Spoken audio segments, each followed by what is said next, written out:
Welcome to my YouTube channel, Mechanical Engineering Management, and this is the basic mechanical engineering lecture series. Today we are going to discuss about Avogadro's law. So let's see first of all the outlines of the session. First we will discuss about the statement of the Avogadro's law, and then we will discuss about the Venn diagram, that means volume versus the number of molecules with the animation, so that exactly you can understand the Avogadro's law, and thus it is very easy to remember also for the examination. And at last, real life examples of the Avogadro's law. So let's start with the first statement of the Avogadro's law. At constant temperature and pressure. So this is the condition for the Avogadro's law. Previously we have discussed about the Boyle's law, Charles' law and the Gay-Lussac law. In each condition, the particular one key is constant. For the Boyle's law, temperature is constant. For the Charles' law, pressure is constant. And for the Gay-Lussac law, volume is constant. But for the Avogadro's law, both temperature and pressure are constant. So keep in mind, this is a very important point for the Avogadro's law. Both temperature as well as pressure are constant. The volume of a gas is directly proportional to the number of moles, or you can say number of molecules of the gas. It is very simple. Volume is directly proportional to the number of molecules, or you can say simply number of moles at constant temperature and pressure. So try to understand the same statement with the help of this animation. Here I am going to change the molecules of the gas. So at the same time you can see the volume is also increased, and so that you can say volume is directly proportional to the number of molecules. But keep in mind, these are the two conditions. The temperature is also constant, at the same time pressure is also constant. So again try to understand, this is the state 1 where the volume is V1, the number of molecules is N.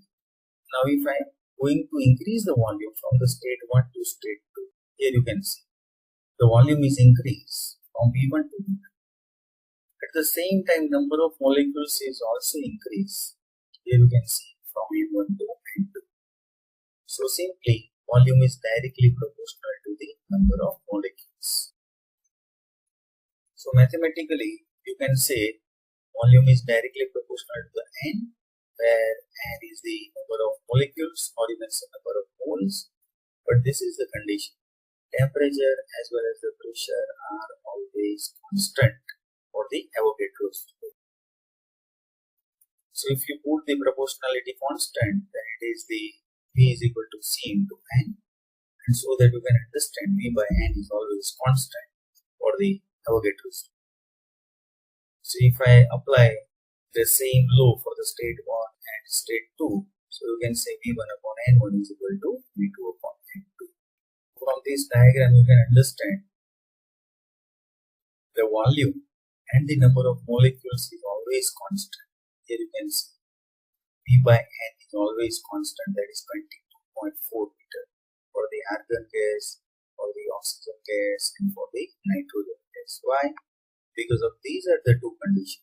Pressure is constant as well as the temperature is constant.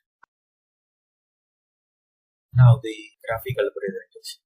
This is a very important diagram.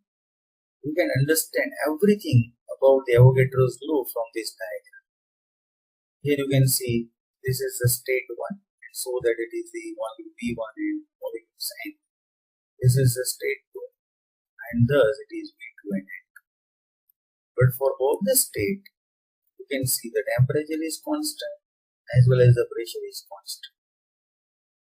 But here you can see, if you decrease the volume, and so that the number of molecules also, and so that you can say volume is directly proportional to the number of molecules. So if you decrease the volume, number of molecules will also decrease automatically as per the Avogadro's. So Avogadro's law is illustrated with the number of molecules. Here you can see on the x-axis and volume on the y-axis.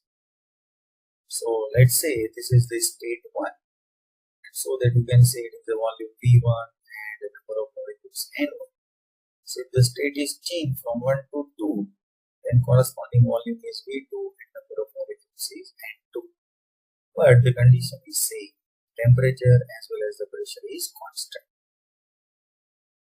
Now here, this straight line passes through the origin. That means the 0 moles of the gas will occupy 0 volume. So this is a very important one. If there is a 0 molecules, then definitely there will be 0. So without changing temperature and pressure, if you add more gas molecules to a container, the volume will increase. So if you increase the molecules, then definitely the volume will also increase. Similarly, if you remove the gas molecules, the volume will also increase.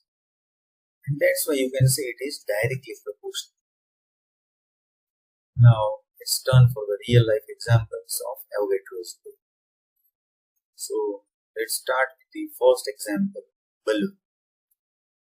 So here you can see blowing air adds more gas molecules inside the balloon, and so that the volume of the balloon will increase.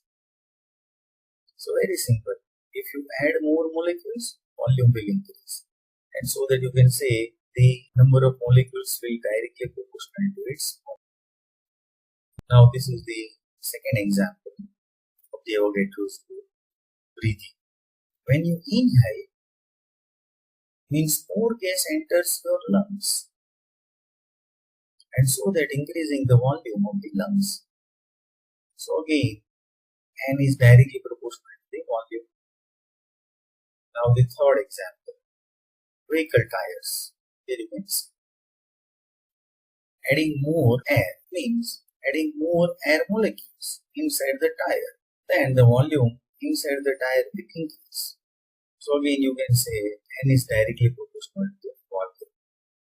These are the very simple examples to understand the Avogadro's law. Thanks my dear friends for watching this video. Press the like button and share and subscribe also.